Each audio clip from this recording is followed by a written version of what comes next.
Radio lime news update.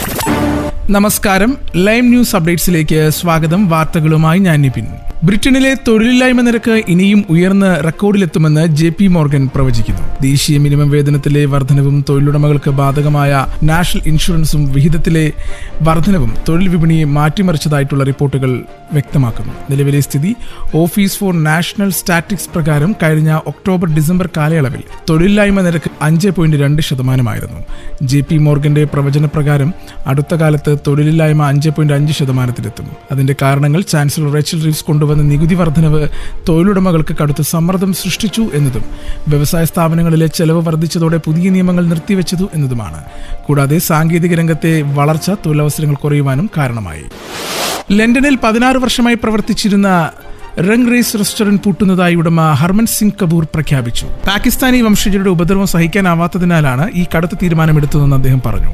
പാകിസ്ഥാനികൾ മനഃപൂർവ്വം online മോശം rating നൽകി തന്റെ ബിസിനസിനെ തകർക്കാൻ ശ്രമിച്ചുകൊണ്ടിരിക്കുന്നുവെന്നാണ് സിംഗ് ആരോപിക്കുന്നത്. തന്റെ വാഹനത്തിന് നേരെയും ആക്രമണം ഉണ്ടായതായും UK പോലീസിൽ നിന്ന് യാതൊരു പിന്തുണയും ലഭിച്ചില്ലെന്നും അദ്ദേഹം പറയുന്നു. റെസ്റ്റോറന്റിൽ ഹലാൽ മാംസം വിൽക്കാൻ സാധിക്കാത്തതുകൊണ്ടാണ് പാകിസ്ഥാനികൾ തങ്ങളെ ലക്ഷ്യം വെക്കുന്നതെന്ന് സിംഗ് ആരോപിച്ചു. ഇത് വളരെ വിവാദപരമായ ഒരു പരാമർശത്തിന് വഴിവെച്ചിരിക്കുകയാണ്. UK-യിലേക്കുള്ള യാത്ര ഇനി കൂടുതൽ ക്രമബദ്ധവും സുരക്ഷിതവുമാകുന്നു. ഇന്ത്യൻ സന്ദർശകർ ഉൾപ്പെടെ എല്ലാവർക്കും ഈ വിസ നിർബന്ധമാക്കി. വിസ സ്റ്റിക്കറുകൾക്ക് വിട. പാസ്പോർട്ട് പഴയ വിസ സ്റ്റിക്കറുകൾക്ക് പകരം ഇലക്ട്രോണിക് വിസയാണ് ഇപ്പോൾ ലഭ്യമാകുന്നത്. കടലാസ് വിസ സ്വീകരിക്കുന്നത് ഇന്നലെയോടെ അവസാനിച്ചു. ഈ വിസ ഇല്ലാത്തവർക്ക് വിമാനത്തിൽ കയറാൻ ഇനി സാധിക്കില്ല. ഈ വിസയ്ക്കായി അപേക്ഷിച്ചാലും ബയോമെട്രിക് രജിസ്ട്രേഷൻ നടത്തുവാൻ അപേക്ഷാ കേന്ദ്രം സന്ദർശിക്കണം. മറ്റ് നടപടിക്രമങ്ങൾ ലളിതമാക്കിയിട്ടുണ്ട്. പാസ്പോർട്ട് അന്ന് തന്നെ തിരികെ ലഭിക്കും. വിസ നടപടിക്രമങ്ങൾക്ക് ഏകദേശം 15 ദിവസം വേണ്ടിവരും. ഇനി നാട്ടിലെ വാർത്തകൾ.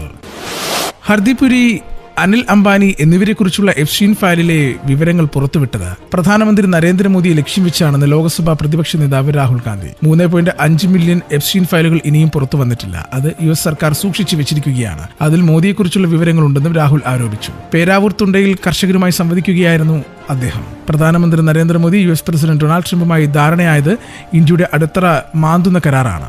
ഇന്ത്യയിലേത് ചെറുകിട കർഷകരാണ്, അമേരിക്കയിലേത് വൻകിട കർഷകരും. അവർക്ക് ഇന്ത്യയിലേക്ക് വാതിൽ തുറന്നു നൽകി, അവരുടെ ഉൽപ്പന്നങ്ങൾ വിറ്റിരിക്കുവാൻ അവസരം നൽകി. മറ്റൊരു പ്രധാനമന്ത്രിയും ഇങ്ങനെ ചെയ്യുവാൻ അനുവദിക്കില്ല. ഇന്ത്യ രാജ്യം നേടിയ ഹരിത വിപ്ലവം ഉൾപ്പെടെയുള്ള കാർഷിക മേഖലയിലെ പുരോഗതി തകർക്കുന്ന നടപടിയാണിത്. 4 മാസത്തോളം കരാർ ഒപ്പിടുന്നത് തടസ്സപ്പെട്ടു. എന്താണെന്ന് അന്വേഷിച്ച് ഇന്ത്യൻ സർക്കാരിന്റെ കാർഷിക മേഖല തുറന്നു കൊടുക്കുവാൻ താല്പര്യമില്ലെന്നാണ് അറിഞ്ഞത്. പിന്നീട് ട്രംപ് മോദിയെ ഭീഷണിപ്പെടുത്തുന്നതാണ് കണ്ടത്. ബസ് ഓടിച്ചുകൊണ്ടിരിക്കെ ഡ്രൈവർ ഹൃദയാഘാതം അനുഭവപ്പെട്ട് കുഴഞ്ഞു വീണതിനെ തുടർന്ന് നിയന്ത്രണം വിട്ട KSRTC ബസ് കടകളിലേക്ക് ഇടിച്ചു കയറി. ചെന്നിത്തല 35-ൽ ശ്രീ പ്രദീപാണ് മരിച്ചത്. മാവേലിക്കര നടക്കാവിൽ വ്യാഴം രാവിലെ 8:22-നാണ് അപകടം നടക്കുന്നത്. ബസ് ഓടിച്ചുകൊണ്ടിരിക്കെ പ്രദീപ് ബസ്സിലേക്ക് കുഴഞ്ഞു വീഴുകയായിരുന്നു. ബസ് നിയന്ത്രണം വിട്ടു പോകുന്നത് ശ്രദ്ധയിൽപ്പെട്ട യാത്രികരിൽ ഒരാളാണ് സ്റ്റിയറിംഗ് തിരിച്ച് കടകളുടെ ഭാഗത്തേക്ക് ബസ് ഇടിച്ചു കയറ്റി നിർത്തിയത്. പ്രദീപിനെ ഉടൻ തന്നെ മാവേലിക്കര ജില്ലാ ആശുപത്രിയിലും പരുമലയിലെ സ്വകാര്യ ആശുപത്രിയിലും പ്രവേശിപ്പിച്ചെങ്കിലും ജീവൻ രക്ഷിക്കാനായില്ല. ബസ്സിൽ 20ഓളം യാത്രക്കാരുണ്ടായിരുന്നു. ആർക്കും ഗുരുതരമായ പരിക്കില്ല. പത്തനംതിട്ട ആലപ്പുഴ ചെയിൻ സർവീസ് നടത്തുന്ന മാവേലിക്കര ഡിപ്പോയുടെ REO 885 വാഹനമാണ് അപകടത്തിൽപ്പെട്ടത്. ഇന്ത്യ ഉൾപ്പെടെ 40 രാജ്യങ്ങളിൽ നിന്നുള്ള കോഴിയിറച്ചിയും മുട്ടയും അടക്കമുള്ള പൗൾട്രി ഉൽപ്പന്നങ്ങളുടെ ഇറക്കുമതി പൂർണ്ണമായും നിരോധിച്ച് സൗദി അറേബ്യ. മറ്റ് 16 രാജ്യങ്ങളിൽ നിന്നുള്ള ഇറക്കുമതിക്ക് ഭാഗിക നിരോധനവും പ്രഖ്യാപിച്ചു. പകർച്ചവ്യാധി ഭീഷണിയുടെ പശ്ചാത്തലത്തിൽ മുൻകരുതൽ ചൂണ്ടിക്കാട്ടിയാണ് സൗദി ഫുഡ് ആൻഡ് ഡ്രഗ് അതോറിറ്റിയുടെ നടപടി. അടുത്ത കാലത്തുണ്ടായ ഏറ്റവും വലിയ നിരോധനമാണിത്. എത്ര കാലത്തേക്കാണ് നിരോധനമെന്നത് വ്യക്തമല്ല. എന്നാൽ ഭീഷണി വിട്ടൊഴിയുന്ന മുറയ്ക്ക് നിരോധനത്തിൽ പുനഃപരിശോധനയുണ്ടാകും. ഇനി കായിക വാർത്തകൾ. ഫുട്ബോൾ മത്സരങ്ങൾക്കിടെ മാത്രം കണ്ടുശീലിച്ച ഹെഡ്ബട്ടിന് വേദിയായി രഞ്ജി ട്രോഫി ഫൈനൽ. മത്സരത്തിന്റെ 2ാം ദിനമായി ഇന്നലെ ജമ്മു ക്യാപ്റ്റൻ പാരിസ് ദോഗ്രയാണ് തലതെറിച്ച കളിക്ക് മുതിർന്നത്. ജമ്മു ഇന്നിംഗ്സിൽ 101-ാം ഓവറിലായിരുന്നു സംഭവം. കർണാടക പേസർ പ്രസീദ് കൃഷ്ണയുടെ പന്തിൽ ദോഗ്ര ബൗണ്ടറി നേടി. പിന്നാലെ സില്ലി പോയിന്റിൽ ഫീൽഡ് ചെയ്തിരുന്ന കർണാടകയുടെ സബ്സ്റ്റിറ്റ്യൂട്ട് താരം KV അനീഷ് ദോഗ്രയോട് എന്തോ പറഞ്ഞു. ഇതിൽ പ്രകോപിതനായ ജമ്മു ക്യാപ്റ്റൻ അനീഷിന്റെ അരികിലേക്ക് നടന്നെത്തി തലകൊണ്ടിടിക്കുകയായിരുന്നു. ഉടൻ തന്നെ കർണാടക താരം മയോങ്ക് അഗർവാൾ എത്തി ഇരുവരെയും പിടിച്ചുമാറ്റി. പിന്നാലെ അമ്പയർ ഇടപെട്ട് രംഗം തണുപ്പിച്ചു. കർണാടക ക്യാപ്റ്റൻ ദേവദത്ത് പടിക്കൽ ഉൾപ്പെടെ ദോഗ്രയ്ക്കെതിരെ പരാതിയുമായി രംഗത്തെത്തി. പരാതിയിൽ മത്സരശേഷം നടപടിയെടുക്കാമെന്ന് അമ്പയർമാർ ഉറപ്പു നൽകിയതോടെ കളി തുടർന്നു. 2ാമത്തെ കളി അവസാനിച്ചതിന് പിന്നാലെ ദോഗ്രയ്ക്ക് മാച്ച് ഫീയുടെ 50% പിഴ ചുമത്തിയതായി BCCI അറിയിച്ചു.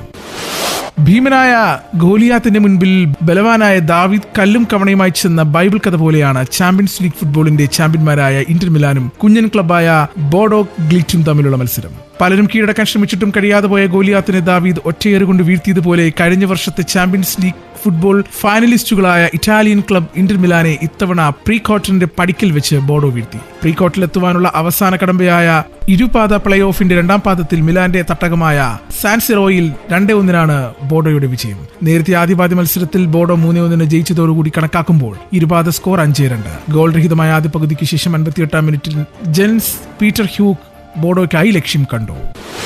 ഇന്നത്തെ പൗണ്ട് വിനിമയ നിരക്ക് 123.08 രൂപ. ഇതോടുകൂടി വാർത്തകൾ കഴിഞ്ഞു. കൂടുതൽ വാർത്തകൾ അടുത്ത ബുള്ളറ്റിൽ.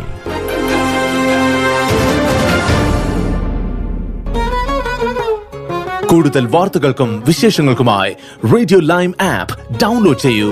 പ്ലേ സ്റ്റോറിൽ നിന്നും ആപ്പ് സ്റ്റോറിൽ നിന്നും.